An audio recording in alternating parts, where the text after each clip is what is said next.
Hey everybody, this is Kanan with the Movie Boys. We're back here with another box office projection for this weekend. We got a couple big releases coming this weekend and just in the month of March in general. So hopefully we'll start off March with a pretty good bang.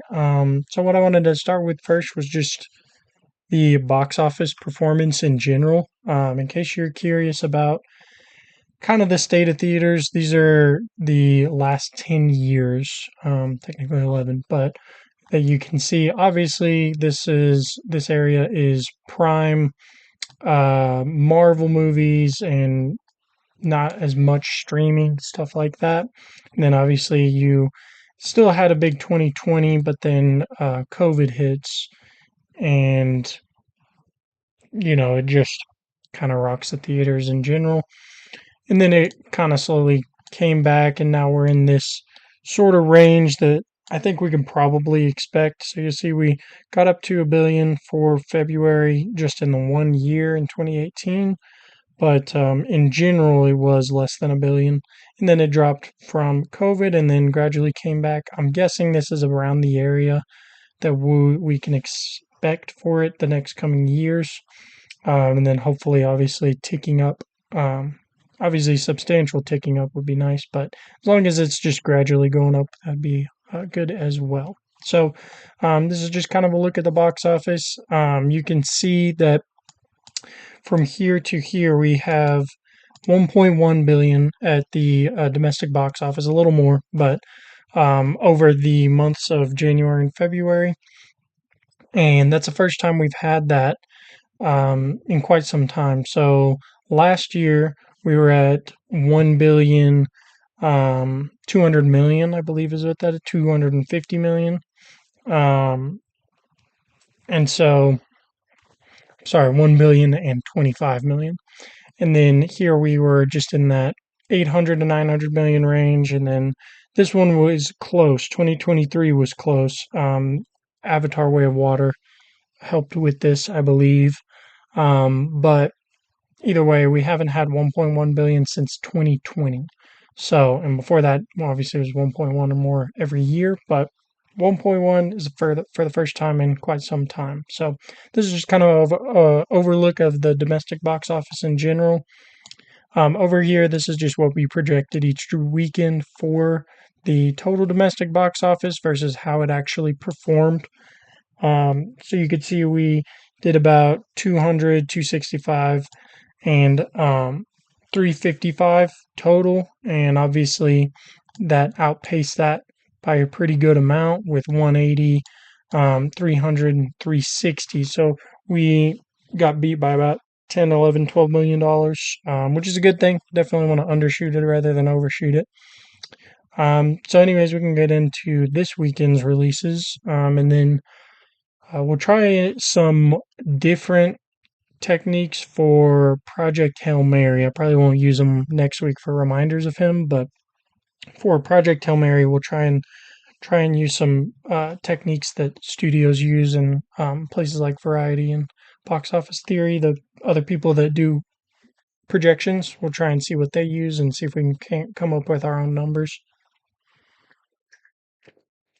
So right here is the comps that we used. These are obviously not perfect. It's kind of hard to pick comps, especially for movies like these. Especially The Bride was a really weird one to pick for. So I didn't weight either of the comps that highly. I did 40% rather than the 50% we did last week. And then you'll see on The Bride, we actually dropped the comp score because we think it's going to perform less than what we actually had for comps. So right here you'll see The Wild Robot, Madagascar, Ratatouille, Sing, Secret Life of Pets, and Zootopia. Not all of these are perfect comps. These are just kind of in the animated movie realm with animals, talking animals, and some mostly from Pixar, but just in general, the talking animals animated movies that are wide releases, bigger releases, and are kind of from the perspective of animals of how their kind of lives are. Um, so I don't think these are the best comps. I'm sure we could have maybe gotten some better ones. I would love to hear some ideas for what we could use for Project Hail Mary rather than I think reminders of him will be pretty easy to do comps for, but overall, we got these numbers, really big numbers for really anything animal related. So you might think we would jump straight to, yeah, you have the 57 million, 80 million inflation adjusted. And then right here we have our numbers of using our factors to determine if we want to chop off some or add some. We chopped off some, get to 49. Final using that impact. We're going to be using the 46. And then right over here, we did weighted averages, inflation adjusted, and an inflation adjusted weighted average. So for the for hoppers, we kind of have to go based off of these are just really inflated numbers. I don't think that the reception has been obviously if you look at the critic reviews, 95% is great. But I just don't think it has the buzz and the life of some of these other ones. I think it'll be more along the lines of something like Sing or Wild Robot. I actually have it. You'll see right in between Sing and Wild Robot, um, inflation adjusted, I guess. But so I don't think it'll hit these upper 40s. It wouldn't surprise me just because animated movies do really well in general, especially ones with talking animals. It definitely won't do anything like Secret Life of Pets or Zootopia. But overall, I think we landed in a pretty good place. We didn't love any of these numbers just because we felt they were a little bit too inflated. So what we came up with for the per theater average, which is the most important indicator, that one's going to be 11,714. That's what we're looking at for this weekend. Obviously, would not be surprising at all if it outpaces that. I mean, you can see we're pretty well undershooting it. You'll see right here the regular studio tracking actually has it at 35 million projected. This guy has it at 40 to 55, which is not, it's a bit too big of a range for me. I'm going to go with just a certain number that we can try and land on, but we are in that range at 41. But we are overshooting the studio projection. So I don't think we're doing too bad on it. I know it looks like I'm thinking it'll underperform, but I don't. I think 41 million is really still a really, really good opening. And I'm sure even if it makes 35, they'll be pretty happy. So, for hoppers, that's what I got was the 41 million. And then this is how I got all those numbers that I just showed you a second ago. So going over to the Bride, you'll see these are the comps we used. Sweeney Todd, Edward Scissorhands, Crimson Peak, Joker 2, Interview with the Vampire, and Dracula. These are not perfect at all, but it was kind of tough to find some good ones. I felt it gave me some comps that I just didn't love. Some Guillermo del Toro movies that I just didn't feel fit it, like Poor Things with Yorgos Lanthimos and Shape of Water and some other movies like that. I just didn't really feel like those fit. So I went with the more gothic route for some of these movies. So I think it's going to be more along the lines of Sweeney Todd, Edward Scissorhands, and Crimson Peak. I don't think it's going to hit anything crazy like Joker Folie à Deux, which it doesn't even look like we adjusted that one for inflation, but I mean, it's 2 years, so it's not going to be much more. It might be at like 40 million. But either way, probably won't move too much from that base number anyways. So we expect it to be more along the lines of this range. It does have an IMAX release, which is good for that, but I just don't think it's going to make a ton. So you'll see right here, we did get that just regular average, and then we hit that impact score to take it down to 22 million. This is all assuming a 3,500 theater opening. So you see right here, we did this per theater average that we're guessing times 3,500. So that's how we ended up with these numbers. And in the weighted average and the weighted final, that's what we ended up using. So you can also see the inflation adjusted, but those numbers are way, way too much. This guy has it in the 7 to 12 million range. Studio tracking has it in 16. So in a way, I kind of split the difference. Not really intentionally, but that is where I ended up. So I ended up at 13.5 right here. So I have it at a 3,800, a little over 3,800 per theater average. So like we said last week, this is really the main number we're trying to get right. If we get this one wrong, but it opens in 4,000 theaters or 3,000 theaters, then it being closer to that 35 or 3,857 range, that would be a lot better for the accuracy wise. Just because we can't always predict exactly how many theaters are going to show a certain movie. We can only take a wild guess at the general area. And just like this, we have a 11,714 per theater average. That's again with 3,500. Animated movies typically open with more. They'll probably open in at least 3,800. So even if that's true, that would put us off 3 million at least. So I'm not really too worried about the whole number. I hope that's right, obviously, but really what we're looking for is that 11,714. So then going into last week. So last week was really, really rough. So I projected Scream 7 at 31.5 with a 9,000 per theater average. The actual amount was literally almost exactly double that. So they opened in more theaters, which is kind of what I expected with the 3,500 base.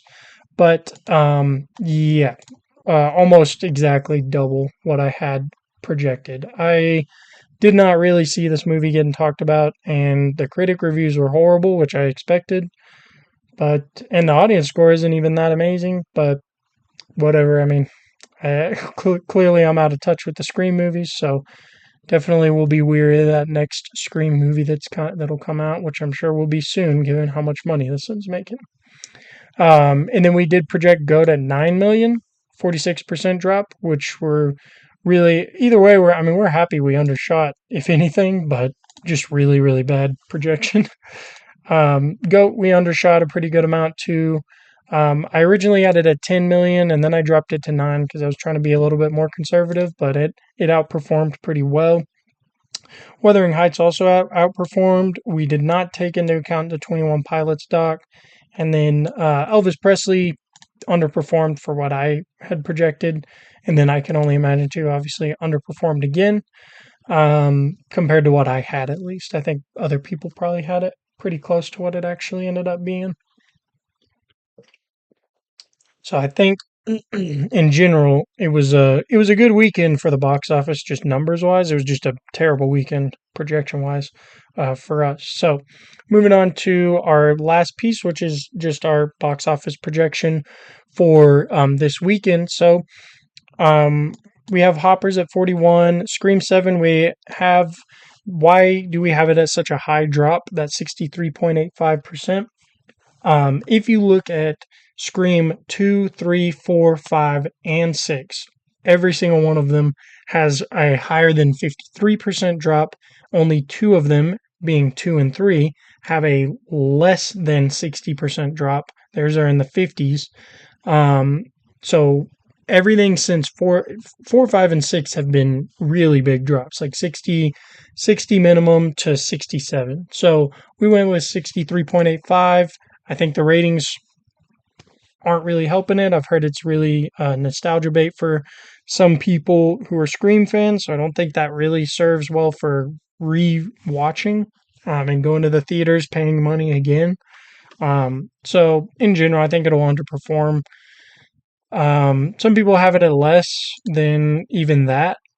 Yeah, this guy has it at 17 million. He has a drop in 73%, which I think is probably too high. That would be a pretty crazy drop, but it wouldn't be that surprising just given how bad the movie seems to be based off of the reviews. Audience score again is not that bad, but the last one had like a 91 audience score. So even compared to the last one, the audience doesn't really care for it as much. So that's how I ended up at that number. The GOAT number, I have it at a slightly bigger drop than it's been doing because of Hoppers, really. That's mainly The problem is that Hoppers is going to take a lot of those animated moviegoers. Um, a lot of the tickets are going to go towards that. I think honestly it could drop more just because of Hoppers. If Goat wasn't in theaters, I probably would have had Hoppers closer to 45 million. But because I'm sure parents did get their kids going to see an animated movie for Goat, maybe they won't be as motivated to go see Hoppers. Either way, I have between the two of them 48 million. This one is just a complete guess. I have no idea how many theaters are going to be showing this. I know this has it at minus 600, like a less than 600. I bet it'll be more than that. I'm not in a particularly hot spot for movie theaters, and we have two theaters showing it with quite a bit of time. So I don't know if that's a good benchmark to use, but I think people are going to go see this movie, and even if it's in 1,000 theaters, which is what I have, that's what I have projected is 1,000 theaters. I think 4,000 per theater is a really fair guess. Otherwise, this number five will probably be Wuthering Heights with like 3 million, 3.5 million. All right, and then lastly, the full domestic box office we have at 108. Basically, how we got this number was looking at the weekend number 10 for our most comparable year in recent past was 2023. So basically, we took the top three of those movies, and it was about 84 million. And then we took the top three of our projected, and it was about 77.5 million. And that's 92%. So we just did 92% of this 118 number. That's how we ended up with 108. So if you're curious about how we ended up there, it would still be a good number to hit. It wouldn't surprise me if that's higher, but hopefully it will definitely at least hit that. Last thing I'll go over, I guess, is I guess just what I would, if I could bet, what I would bet.